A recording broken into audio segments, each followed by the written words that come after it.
Allez, bonjour à tous. Aujourd'hui, grosse revue du marché. On verra le BTC, Ether, quelques alts, la Bitcoin dominance. Voilà, je vous parlerai de mon plan que j'ai en tête pour les prochains jours, prochaines semaines, voilà, ce que j'envisage de faire, etc., etc. Alors, bon, là sur le BTC, on a une nette cassure. C'est-à-dire qu'on peut, comme je l'avais expliqué, on peut faire une petite cassure et voir ensuite comment on se comporte. Là, on a une nette cassure. Il n'y a pas besoin d'hésiter là-dessus. Donc voilà, on était bien dans une tendance haussière. Ici, la tendance en daily passe d'une tendance haussière à une tendance baissière. C'est normal, on casse le précédent creux. Donc ça veut dire que les acheteurs qui sont censés maintenir des creux de plus en plus haut, ça veut dire qu'on a une demande qui est supérieure à l'offre, la smart money qui défend tout simplement leur position d'achat sur les creux, et ben si elles ne défendent pas ce niveau-là, ça veut dire que soit ils sont sortis ici, soit au contraire, ils sont passés short et maintenant, ils vont maintenir leur précédent sommet.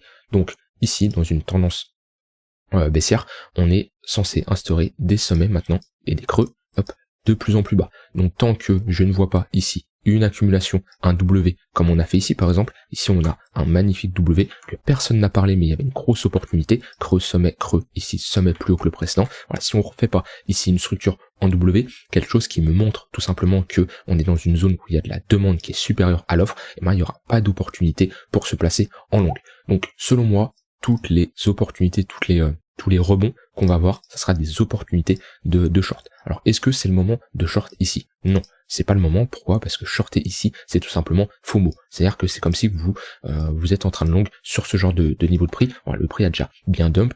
De mon point de vue, selon mon profil et ma stratégie, c'est trop tard pour shorter le marché. Par contre, si on commence à revenir dans notre tunnel 15 minutes pour du court terme ou dans notre tunnel 1 heure pour du moyen terme, on aura déjà une bonne zone de localisation très propice pour shorter le marché.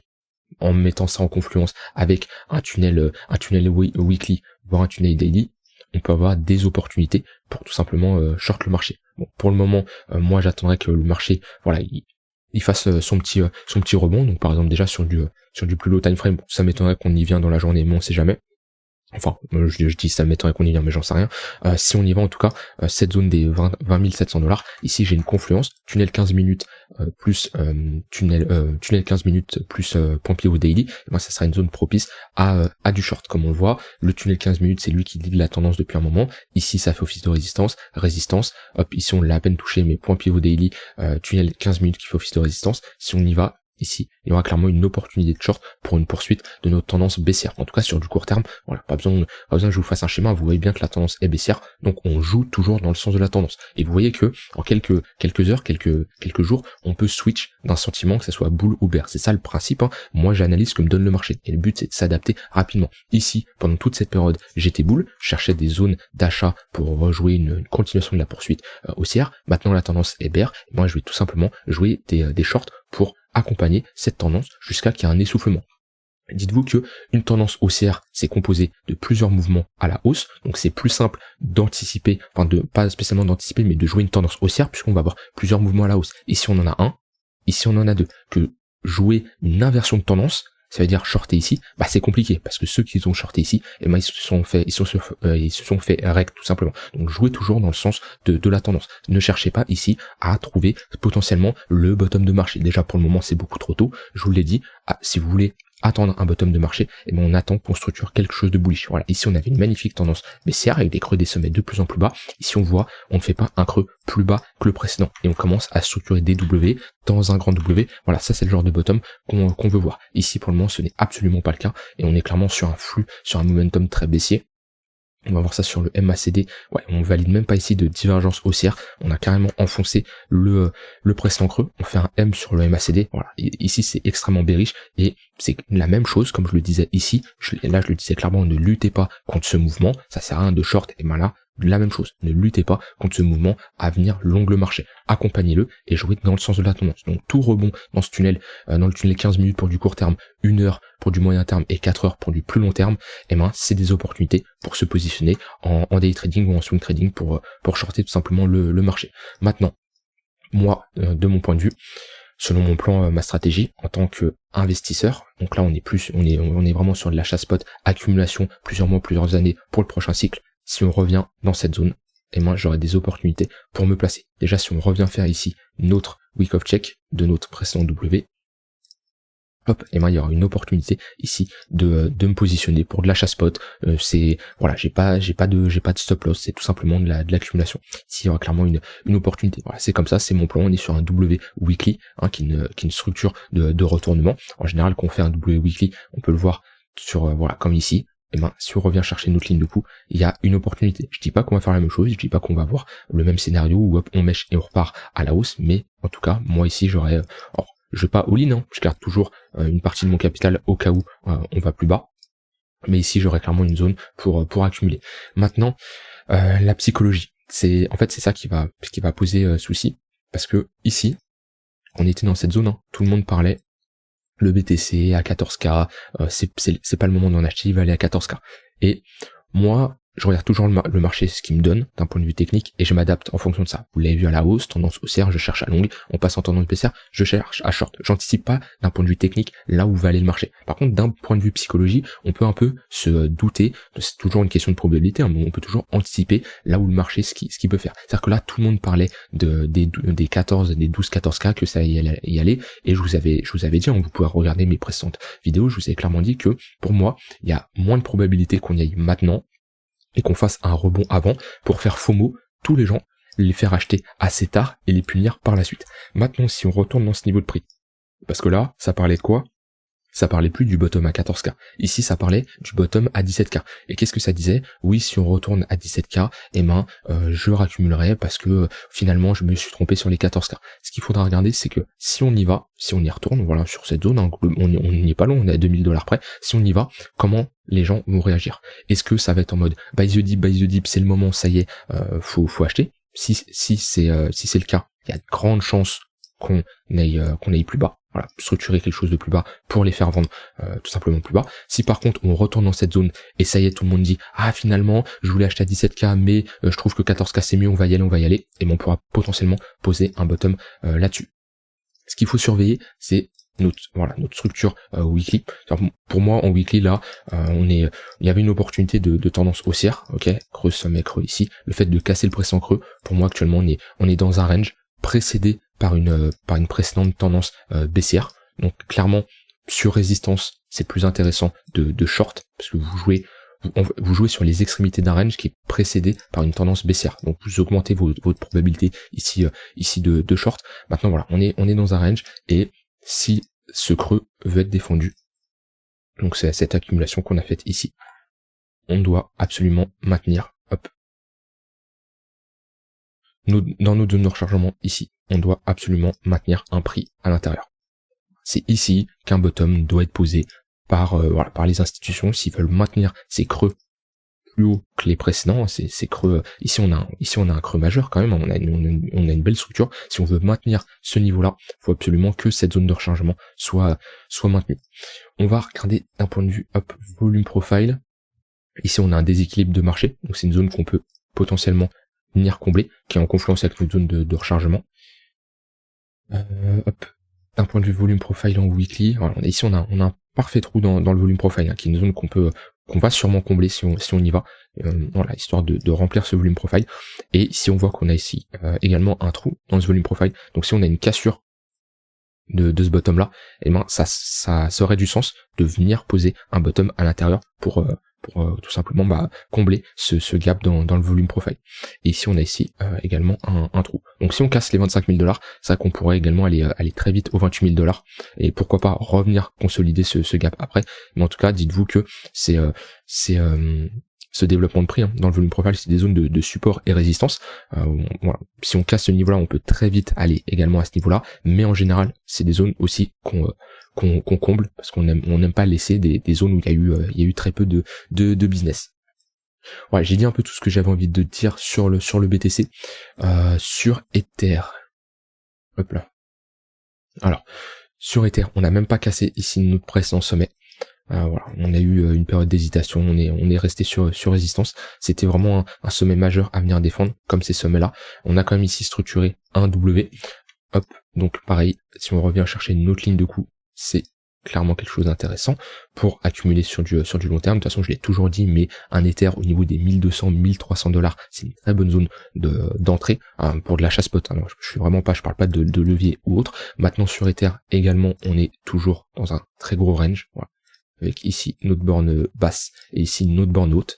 Si on casse ce range à la hausse, pour moi, on serait sur un doublé mensuel, pas trimestriel, mais on va dire mensuel, on serait sur un potentiel, si on casse ce niveau-là, on serait sûrement, avec de très fortes probabilités, sur un bottom définitif sur Ether. C'est-à-dire que si on fait ça, et on a une clôture au-dessus de ce niveau-là, il y a très peu de chances qu'on retourne en dessous de ces creux-là. Voilà, ça serait vraiment un bottom très puissant, du même genre qu'on a instauré ici. Maintenant, ce creux doit absolument être défendu, enfin cette structure, et pareil, si on casse cette structure, on ferait ici un M top en monthly, c'est tout simplement un M de continuation baissière, parce qu'on n'est pas sur un top de marché, ça serait vraiment pas bon pour la suite, et on pourrait clairement aller chercher, revenir sur un Ether au niveau des 400-500 $, ça serait pas aberrant, tout simplement, parce que là, on aurait une grosse phase de distribution, et si on casse à la baisse, ça serait vraiment pas très beau.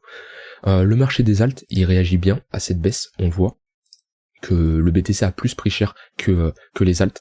Sur la Bitcoin dominance, voilà, on a vu hier, on a fait une grosse baisse, c'est-à-dire que le BTC a plus pris cher que les altcoins. C'est intéressant, c'est-à-dire qu'on a une demande qui reste assez intéressante sur les altcoins. Je voulais juste comparer à alors notre crash FTX, c'était vers le 8 novembre 2022. La Bitcoin dominance à ce moment-là, elle avait réagi comment? Ok, c'était assez neutre. Ok, il y a de la volatilité, mais c'était assez neutre. Bon, il y a un peu le BTC qui a pris également cher. Donc on voit comparé avant, quand le BTC, lui, il tapait une grosse chute. Les alts, ils prenaient extrêmement cher. Par exemple, aujourd'hui, on fait un moins 2%. Voilà, si on regarde les alts top market cap, ça tient, c'est solide. C'est intéressant, c'est-à-dire qu'on a quand même une demande qui est pour le moment supérieure sur les alts que sur le BTC. Ce qui serait bien, ça serait de clôturer sous ce niveau-là pour le BTC. On fera ici un M-top et ça nous montrerait que les alts sont prêts à resurperformer le BTC, où lui, le BTC a été plus fort sur les alts pendant cette période-là. Donc ça serait intéressant ici de casser ce M et surtout casser. Après, ça dépend de votre position. Est-ce que vous êtes plus un BTC maximaliste, enfin pas spécialement un BTC maximaliste, mais est-ce que vous avez plus du BTC dans votre portefeuille? Si oui, vous préférez-vous dans ce cas-là casser ce gros range à la hausse, parce que votre BTC ira surperformer les altcoins, il fera tout simplement de meilleures performances. Par contre, si vous avez plus d'altcoins, c'est mieux pour vous qui casse à la baisse. Maintenant, quand on retourne sur support, voilà, attention, on peut avoir clairement une réaction comme on a eu ici ou ici. Maintenant, on est sur un range mature, et après, c'est toujours des probabilités, mais voilà, je m'attends à une cassure de ce range-là quand même. Alors, quand, ça je peux pas prédire, mais voilà, c'est en fonction de votre situation. Vous voulez une cassure, bien sûr, à la hausse ou à la baisse. Voilà, après, c'est vrai qu'on n'instaure pas des belles structures sur les altcoins en général. Voilà, ici, sur ADA, on est toujours dans une tendance baissière. ADA, la charte, elle est vraiment dégueulasse. Voilà, hop, ici, sommet, creux, sommet, creux, sommet. Et je l'avais précisé ici sur ADA, comme quoi j'avais fait une vidéo en disant que voilà, ça c'est moche de faire des creux comme ça de plus en plus bas. Et on m'a dit oui, ADA, non, c'est le futur, non. Ça peut être le futur, l'alcool peut être intéressant, le projet peut être vraiment bon. Moi, ce que je regarde, c'est techniquement, il y a pas de bottom ici. Alors, on peut commencer à en raccumuler, pourquoi pas pour ceux. Moi, je l'ai précisé. Moi, j'attends vraiment. Je préfère avoir des entrées précises que acheter toutes les semaines, tous les mois. Maintenant, chacun sa stratégie. Mais voilà, sur ADA, la charte est moche. Sur Algo, la charte est également moche. Sur Atom, comparé aux autres alts, ça va. On est globalement dans un gros range. Même si là, on se fait rejeter sur résistance. On fait ici une structure bearish. Si je mets, hop, voilà, on fait un petit M. Donc c'est pas très beau. Maintenant, voilà, ce creux-là, c'est un creux majeur comme celui-ci. Il doit également être défendu. Si on commence à s'affranchir de ce creux-là, ici gros M, c'est pour s'attaquer à ce creux-là. Donc ce creux-là doit clairement être défendu. Sur Atom, la charte, j'ai déjà vu plus joli en tout cas. Sur Avax, pareil, c'est pas très joli. Creux sommet, creux hop. Juste d'un point de vue dynamique de marché, c'est vraiment moche. Sur BNB, globalement, on est dans notre range. Donc voilà, l'importance de venir short la résistance et de long le support. Enfin bon, ici vous savez pas que c'est un range, mais ici vous savez que c'est un range. Ici vous savez que globalement c'est un support. Et ici aussi il y a une opportunité de short. Sur Polkadot, on a cassé. Est-ce qu'on a cassé une précédent sommet? Ok, ici, non, on n'a même pas cassé, on n'a même pas clôturé au-dessus de ce niveau-là. Donc on est clairement toujours dans une tendance baissière. Maintenant sur Polkadot, on est sur un niveau très important. Surlink toujours dans un range. Voilà, si on a une cassure à la baisse, ça serait vraiment moche et on pourrait aller également plus bas. Maintenant, voilà, c'est un niveau à surveiller. Sur support, on long, et sur résistance, on short.